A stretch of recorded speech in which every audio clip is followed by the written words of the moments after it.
Mercato du jour, aujourd'hui, c'est parti. On commence par l'Italie. Milik relancé par la Juve en cas d'échec pour Depay. La Juventus a une priorité pour cette fin de mercato, se renforcer devant. Alors qu'elle a fait de Memphis Depay sa priorité absolue, et ce, depuis de nombreuses semaines, la vieille dame garderait un œil sur Arkadiusz Milik en cas d'échec des négociations pour l'ancien Lyonnais.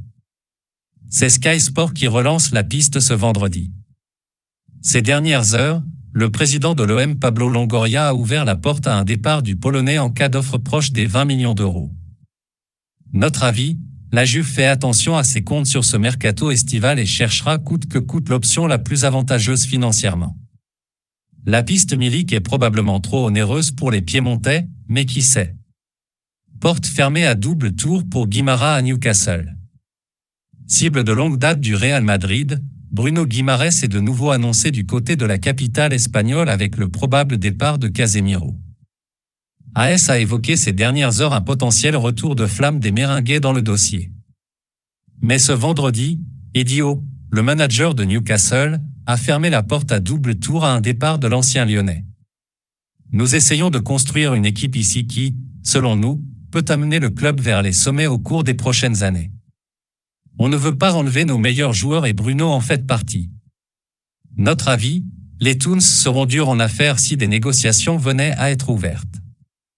Cependant, Carlo Ancelotti a affirmé ne pas vouloir recruter de milieu supplémentaire. L'hypothèse d'un transfert de Guimarães à Madrid n'est que partie remise.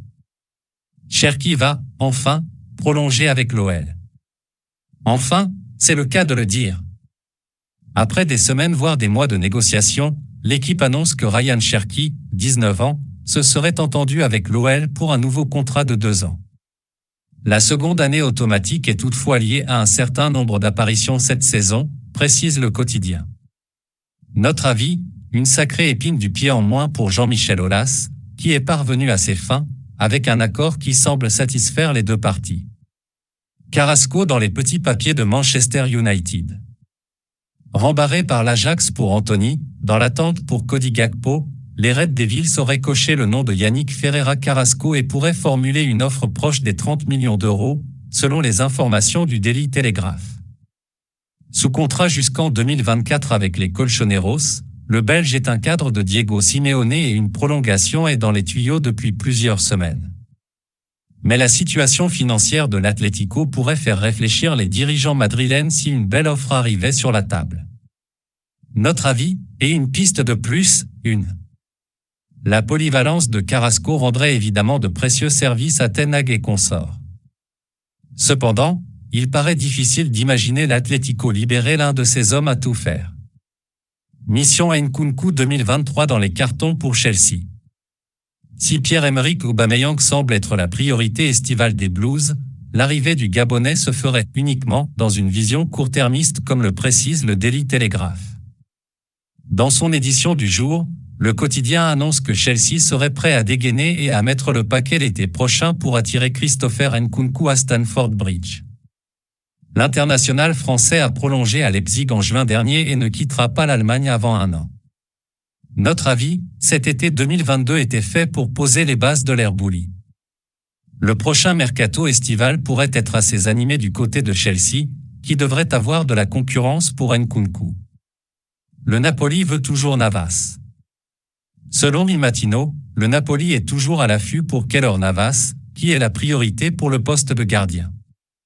Le salaire du joueur, 9 millions d'euros, pose toutefois problème et nécessite un geste des trois parties en question.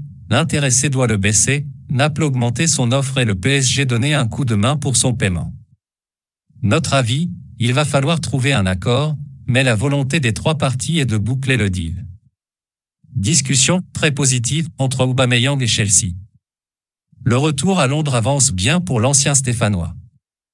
Fabrizio Romano confirme que les récentes négociations entre le clan de l'attaquant gabonais et les Blues se sont révélées très positives. Un accord pourrait même vite être trouvé entre les deux parties, confirme Sport. De son côté, le Barça demanderait près de 30 millions d'euros, une somme que Chelsea considérerait comme trop élevée. Le quotidien espagnol évoque une première offre de 19 millions d'euros plus 5 de bonus pour l'avant-centre de 33 ans. Notre avis, c'est tout de même un sacré retournement de situation.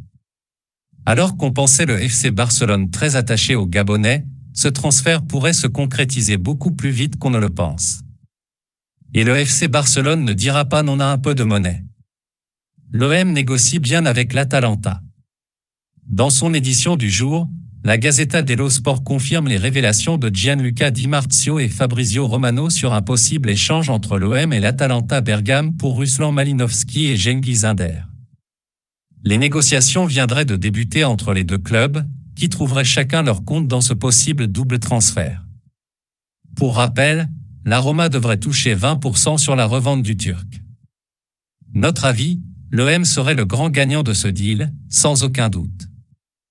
Et n'oublie pas Bailly.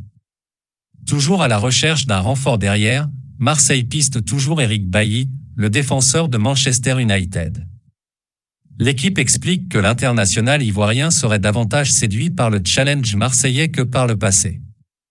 Selon Fabrizio Romano, l'OM est proche d'un accord avec les dirigeants anglais sur la base d'un prêt avec option d'achat. Le salaire du joueur, environ 5 millions d'euros par an, pose toutefois problème pour les décideurs phocéens.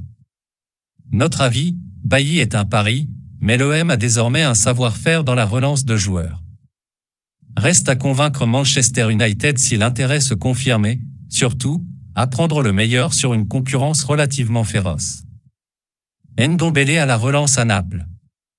Comme annoncé ces derniers jours, Tanguy Ndombele va tenter de se relancer du côté de Naples. Le milieu de terrain passé par Amiens et l'OL est prêté pour une saison par Tottenham au Parthenopet. Une option d'achat figure dans le deal, mais le montant n'a pas filtré. Les dernières indiscrétions estiment qu'elle tourne autour de 30 millions d'euros. Antonio Conte a poussé pour que son joueur quitte Londres, notamment pour avoir un espoir de faire partie des 26 bleus pour le mondial au Qatar. Notre avis, un deal qui convient à toutes les parties. Ndombele peut être une très belle pioche pour le Napoli s'il se remet à l'endroit. Bientôt la fin du suspense, Cavani aurait choisi Villarreal. Le feuilleton est bientôt terminé, le Matador va retrouver Unai Emery. Après des semaines de négociations et de discussions avec une kyrielle de clubs, Nice, Boca Juniors, Valence ou encore Dortmund en début de mercato, Edinson Cavani est sur le point de s'engager avec Villarreal, annonce TIC-Sport. L'attaquant uruguayen de 35 ans est attendu en Espagne samedi pour sa visite médicale. Notre avis, Cavani peut s'éclater en Liga pour ce qui ressemble à l'un de ses derniers challenges sur le vieux continent. Fouad toujours pisté par le Barça. Les recherches continuent de battre leur plein en Catalogne pour le poste de latéral droit. Selon les dernières informations de Fabrizio Romano, Juan Fouad, Villarreal, a toujours les faveurs du FC Barcelone. En revanche, les Blaugrana ne seraient pas en discussion pour Diogo Dalot, Manchester United, tandis que le dossier Thomas Meunier n'avancerait plus notamment en raison des récentes déclarations d'Edin Terzic et Sébastien Kell à Dortmund. Il va néanmoins falloir être patient avant de signer Juan Fouad, prévient le journaliste italien. Notre avis, le Barça compte bien tout faire pour se renforcer dans ce secteur, même si la priorité reste de vendre sur d'autres postes. Arteta confiant pour la prolongation de Saka. À bientôt 21 ans, Bukayo Saka est déjà un taulier des Gunners. Sous contrat jusqu'en 2024, l'un des enfants du club pourrait bientôt renouveler son bail. Mikel Arteta est en tout cas confiant sur le sujet. Je suis convaincu que le club, Bukayo et son agent sont sur la même ligne à propos de nos ambitions. Il n'y a plus qu'à mettre tout ça en forme sur un bout de papier. Le coach londonien espère également que cette prolongation sera vite actée. J'aimerais que cela se fasse car je ne veux pas qu'un joueur soit distrait au milieu de la saison. Mais ces choses prennent du temps. Notre avis, les deux parties vont finir par trouver un accord. Saka est le visage de cet arsenal de nouveaux séduisants, mais surtout très ambitieux pour les saisons à venir. Rony Lopez, la surprise troyenne de cette fin de mercato. Encore un retour dans l'Hexagone pour Rony Lopez? Déjà passé par Lille, Monaco et Nice, le milieu de terrain pourrait prochainement découvrir un 4e club français. Prêté à l'Olympiakos la saison passée, Rony Lopez, 26 ans, serait en pleine discussion avec Troyes, révèle l'équipe ce vendredi. L'international portugais, 2 sélections, a encore 2 ans de contrat avec Séville, mais ne sera pas retenu. Notre avis, la trajectoire du joueur formé à Manchester City est tout de même sacrément déconcertante. Rony Lopez est un pari à prendre pour les Stacks, qui a besoin de talent pour sa mission maintien. L'Inter en pince pour Chalobah. En quête d'un renfort derrière, peu importe la situation de Milan Skriniar, les Nerazzurri seraient intéressés par Trevoh Chalobah, 23 ans, le polyvalent défenseur de Chelsea, annonce Fabrizio Romano ce vendredi. L'ancien Lorientais pourrait quitter les Blues en cas d'arrivée de Wesley Fofana, mais ne sera cédé qu'en prêt après avoir prolongé. Thomas Tuchel apprécie beaucoup le natif de Freetown, en Sierra Leone. Le club milanais suit également la piste menant à Manuel Akanji, Dortmund. Notre avis, une décision surprenante de la part de Chelsea tout de même, tant le couteau suisse Chalobah a rendu de précieux services aux Blues la saison dernière. Bataille de Cador turc en vue pour Bozok. Pas forcément dans les plans de Régis Le Brie à Lorient, Umut Bozok est dans l'attente. Selon les informations de l'équipe, Galatasaray, Fenerbahçe et surtout Trabzonspor se sont manifestés pour l'attaquant turc. Le champion de Turquie aurait même formulé une offre de 3 millions d'euros au Merlu pour celui qui a fini meilleur buteur de Super League la saison passée avec 20 réalisations. Un accord pourrait vite être trouvé. Notre avis, surprenant que l'ancien Nîmois n'attise pas plus de convoitise. En Turquie, Bozok a, dans tous les cas, trouvé le championnat idoine pour exprimer toutes ses qualités. Reste à déterminer quel poids lourd local il rejoindra. Voilà, c'est pour tout aujourd'hui. J'espère que la vidéo vous a plu. N'hésitez pas à la liker, partager et surtout vous abonner pour ne pas rater mes prochaines vidéos. Merci.